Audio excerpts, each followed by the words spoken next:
아멘.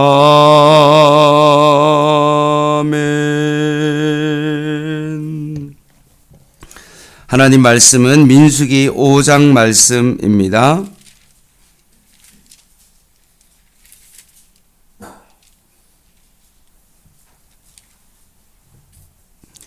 민수기 5장 말씀 한 절씩 교독하겠습니다. 여호와께서 모세에게 말씀하여 이르시되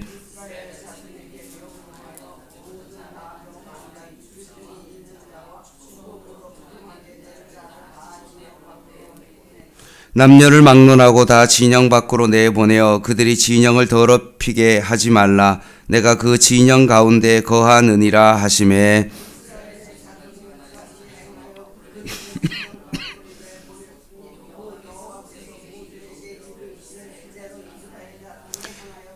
여호와께서 모세에게 말씀하여 이르시되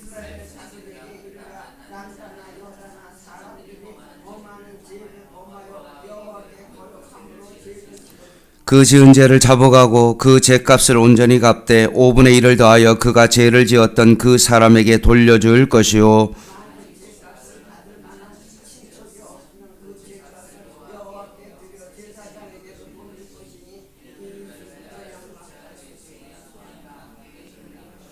이스라엘 자손이 거제로 제사장에게 가져오는 모든 성물은 그의 것이 될 것이라.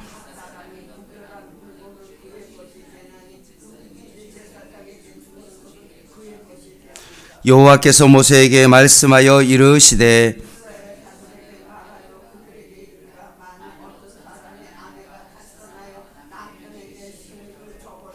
한 남자가 그 여자와 동침하였으나 그의 남편의 눈에 숨겨 드러나지 아니하였고 그 여자의 더러워진 일의 증인도 없고 그가 잡히지도 아니하였어도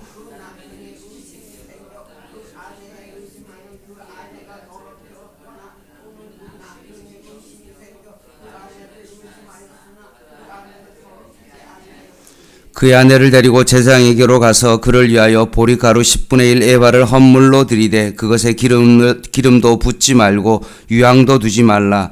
이는 의심의 소재여 죄악을 기억나게 하는 기억의 소재라.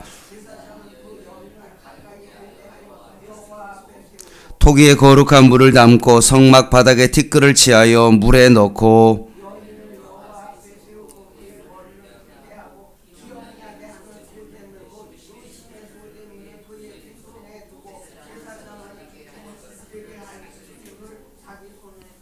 여인에게 맹세하게 하고 그에게 이르기를 내가 내 남편을 두고 탈선하여 다른 남자와 동침하여 더럽힌 일이 없으면 저주가 되게 하는 이 쓴물의 해독을 면하리라.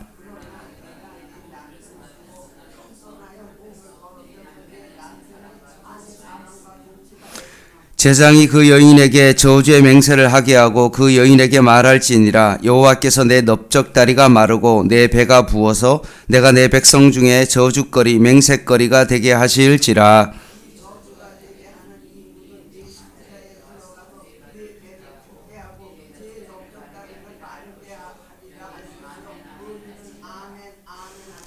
제사장이 저주의 말을 두루마리에 써서 그 글자를 그 쓴물에 빨아 넣고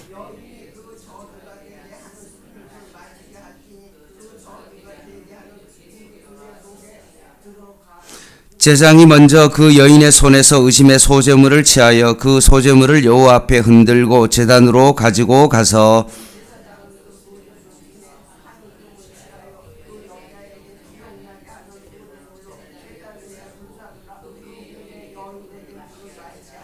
그 물을 마시게 한 후에 만일 여인이 몸을 더럽혀서 그 남편에게 범죄하였으면 그 저주가 되게 하는 물이 그의 속에 들어가서 쓰게 되어 그의 배가 부으며 그의 넓적다리가 마르니 그 여인이 그 백성 중에서 저주거리가 될 것이라.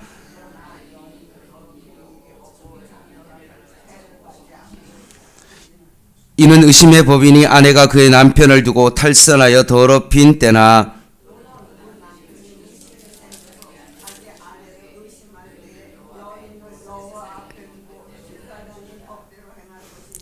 같이 읽겠습니다. 남편은 무죄할 것이요 여인은 죄가 있으면 당하리라. 아멘.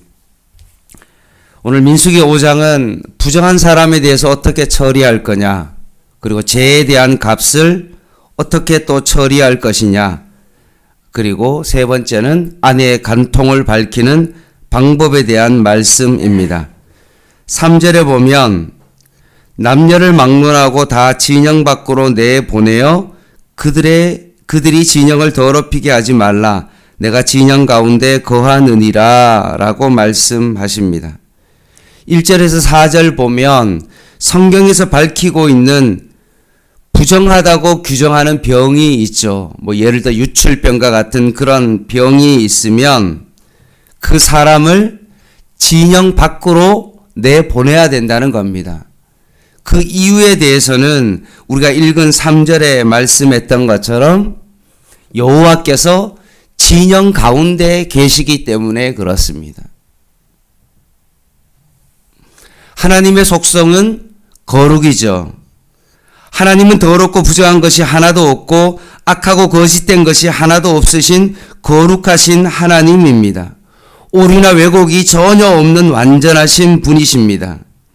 그러기에 하나님은 더럽고 악하고 거짓된 것을 미워하고 싫어하십니다. 그런데 반대로 인간은 어떻습니까? 속되고 더러운 것을 좋아하고 쉽게 악을 도모하고 행악하며 음란에 빠집니다. 책임을 회피하며 분명히 그 일을 했음에도 불구하고 아닌 척 뻔뻔하게 거짓말을 합니다. 참으로 인간은 모든 사람이 죄를 범하였음에 하나님의 영광에 이르지 못하더니 라고 말씀했던 것처럼 모든 인간은 죄인입니다. 심지어 교회 다니는 사람들조차도 주님을 믿는다고 하면서도 거짓과 음행을 저지릅니다.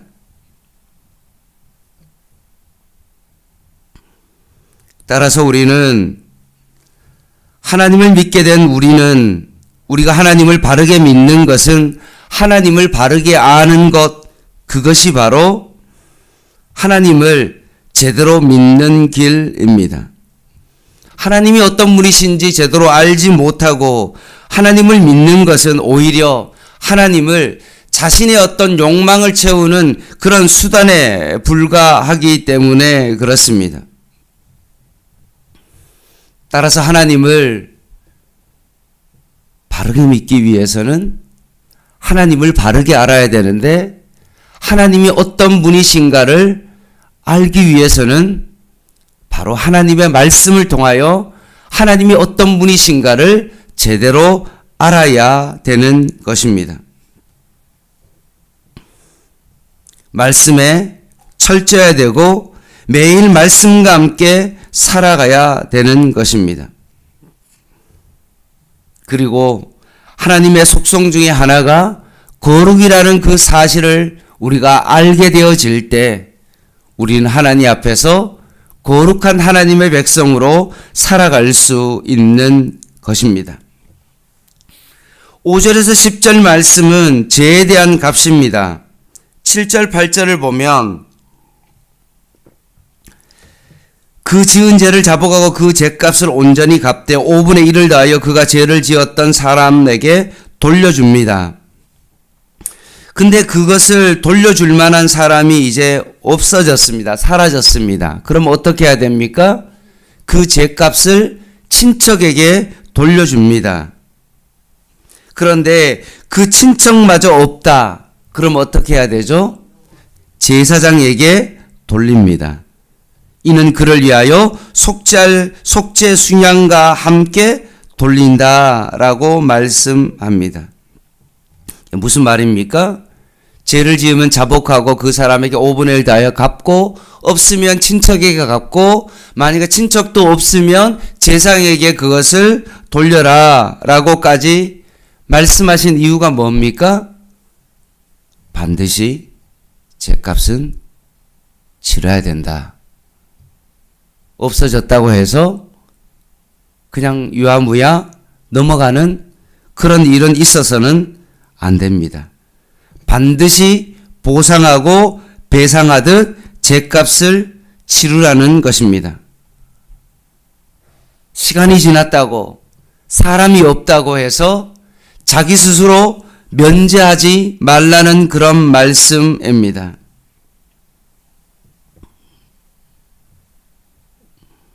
죄의 무서움이 여기에 있는 것입니다. 죄를 깨달았으면 죄를 인정하고 자복하고 그리고 죄값을 치러야 하는 것입니다. 예수님이 이 땅 가운데 오신 이유가 뭡니까? 우리의 죄값을 치르기 위하여 주님께서 세상에 오셨습니다. 십자가의 죽으심으로 말미암아 우리의 모든 죄의 문제를 해결해 주었습니다. 그러므로 누구든지 그리스도를 주로 시인하고 고백하는 자는 하나님의 용서에 참석합니다. 하나님의 은총에 속죄의 은총을 누립니다. 그리스도 안에서 새로운 피조물이 되며 그리스도 안에서 다시 태어난 하나님의 자녀가 되어집니다. 그래서 그때부터 그 죄값을 해결하고 죄의 문제가 해결된 그 사람만이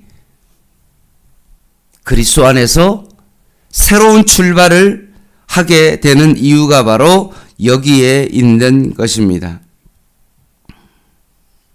따라서 그리스도 안에 있는 자들이 그리스도인도 법적으로 책임져야 될 것이 있다면 법적으로 반드시 책임져야 됩니다. 받아야 될 처벌이 있다면 받아야 되고요. 갚아야 될 빚이 있다면 반드시 갚아야 됩니다. 특별히 예수 믿는 사람이 돈을 빌려놓고 도망가고 안 갚는다는 것은 절대로 있을 수가 없는 일입니다. 주변의 사람들 중에서 제가 교회 안 다닌 사람들에게 전도할 때 그 사람들이 하는 이야기가 뭐냐 하면 예수 믿는 사람에게 돈을 빌려줬는데 돈을 띄어서 그 이후에는 다시는 교회 안 나간다고 하는 사람을 적잖이 많이 만나봤습니다. 아버지가 사업하다가 결국은 폐암으로 돌아가시고 어머니가 그 험악한 일을 하고 있는데 그 외상값을 안 갚는 사람이 다름 아니라 다른 교회 집사님이십니다. 분명히 갖고 갈 때는 금방 갚는다고 해놓고 분명히 그 돈을 자신은 팔아서 가지고 있을 텐데도 불구하고 뭔 생각인지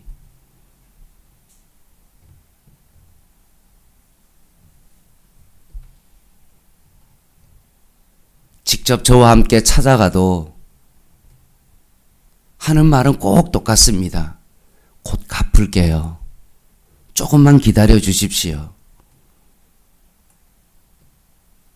그리고 그 돈을 못 받았습니다. 예수 믿는 사람이 절대로 이렇게 해서는 안 됩니다. 빚을 졌으면 반드시 빚을 갚아야 됩니다. 용서를 구해야 될 자가 있다면 여러분 믿음을 가지고 그 사람에게 용서를 구해야 되고요. 용서를 해야 될 자가 있다면 용서해 주어야 되고요. 내가 다른 사람에게 마음에 상처 준 말을 했다고 그러면 그냥 뭐 그럴 수도 있지라고 넘어가는 것이 아니라 반드시 예수 믿는 자는 그 사람에게 용서를 구해야 됩니다. 버리고 끊어야 될 습관이 있다면 반드시 버리고 끊어야 합니다. 옛날에 그 습성을 계속 예수 믿는 데도 불구하고 가지고 있는 것은 그리스도인이 아닙니다. 혹시 그것이 잘 안 된다면, 힘든다면 성령의 도우심을 구하고 말씀의 가르침과 하나님의 지도와 지혜를 따라 살아야 됩니다.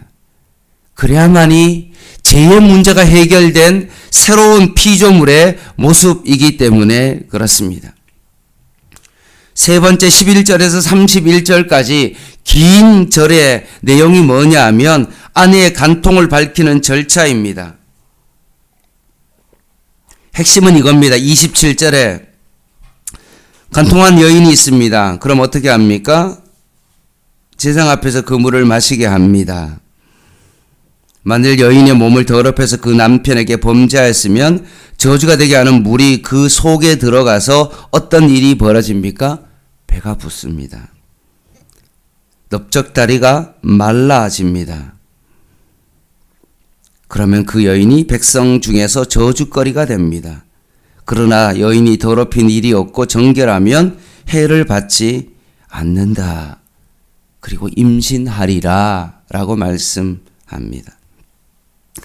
아내의 간통을 밝히는, 유무죄를 밝히는 이런 방법이 있다면, 그런 간음죄를 한 그 여인에게 그 물을 마시게 해서 그것을 밝힐 수 있다면, 지금도 만약 이런 물이 있다고 그러면 어떻게 될까요? 아마 수많은 사람들이 배가 부르고 넓적다리가 되어서 엄청난 일이 벌어지지 않겠습니까?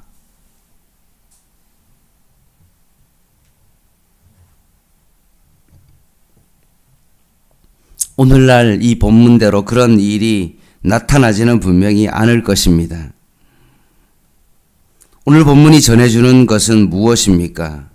이런 죄에 대한 참혹한 결과로 나타나는 것을 통하여 결국 죄의 모든 것을 알고 계시는 하나님이 계신다는 사실입니다. 지금은 이런 일이 일어날 수 없지만 분명 이런 것을 우리에게 알려주시는 것은 하나님은 그 모든 것을 알고 계신다. 자신은 완벽한 범죄라고 하고 숨어서 간통의 그 현장을 정말로 자신은 완벽하다라고 그렇게 알고 있지만 하나님은 반드시 그것을 다 아시고 심판하신다. 그럼 여자만 그러냐? 그것이 아닙니다. 남자도 동일하다라는 말씀입니다.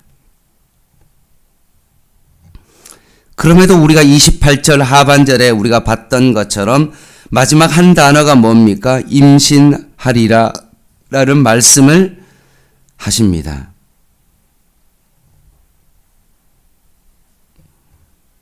여자는 남자와 달리 10개월 동안 태중의 아기를 품었다가 출산하는 신성하고 거룩한 생명의 책임과 소명을 가진 자로서 더욱더 몸가짐에 더욱더 유의해야 함을 일깨워주는 말씀입니다. 말씀을 마무리하겠습니다. 다시 한번 우리의 삶 가운데 하나님의 거룩함을 닮아가기를 원하고 순간순간 하나님의 약속의 말씀을 굳게 붙잡고 하나님을 바르게 알고 하나님을 닮아가려고 하는 우리의 삶의 모습이 우리 안에 나타나기를 원합니다.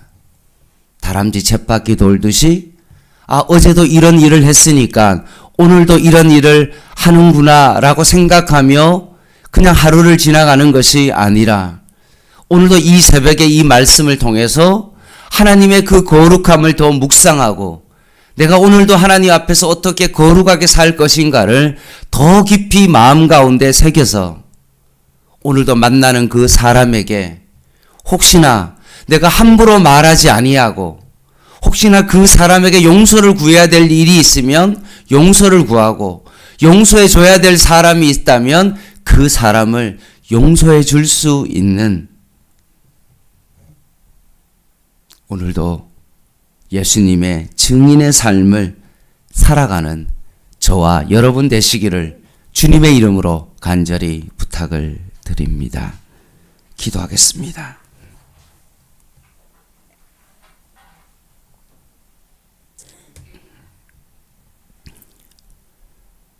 하나님 아버지, 오늘도 민수기 5장을 통하여서 하나님이 어떤 분이신가를 알게 하여 싸우니 거룩하신 하나님 앞에 우리도 거룩한 하나님의 백성으로서의 삶을 살아가게 하여 주시옵소서. 나도 거룩하니 너희도 거룩하라고 말씀하신 그 하나님의 약속의 말씀을 굳게 붙잡게 하여 주시고 죄에 대하여 반드시 그 죄값을 물으시는 하나님을 알게 하여 주시고 행여나 내가 죄 가운데 빠졌다면 반드시 그 죄값을 치를 수 있는 그런 삶을 살아가게 하여 주시옵소서. 예수님의 이름으로 간절히 기도드립니다. 아멘. 예, 선교관에 머물렀던 우리 조장섭 민흥미 우리 몽골 선교사님께서 오늘 다른 선교관으로 이동하십니다. 양문계 선교관을 떠나더라도 우리가 지난번에 말씀도 듣고 기도 제목도 들었는데 두 교회를 위하여 두 분의 사역을 위해서 특별히 비자 문제와 여러 가지 문제를 위해서 여러분 생각나실 때마다 여러분 꼭 기도 부탁을 드립니다. 개인 기도 하시겠습니다.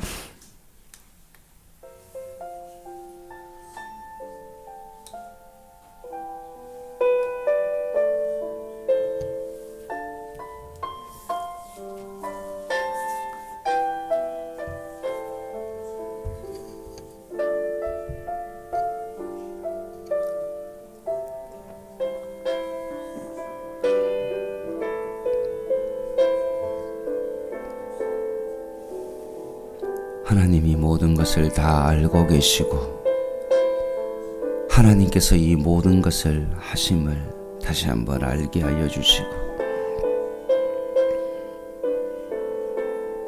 내 힘으로 이것을 감당하려고 하지 않고 오직 하나님의 그 은혜에 내 모든 것을 맡기며 주님 앞에 기도하며 나아가게 하여 주시옵소서.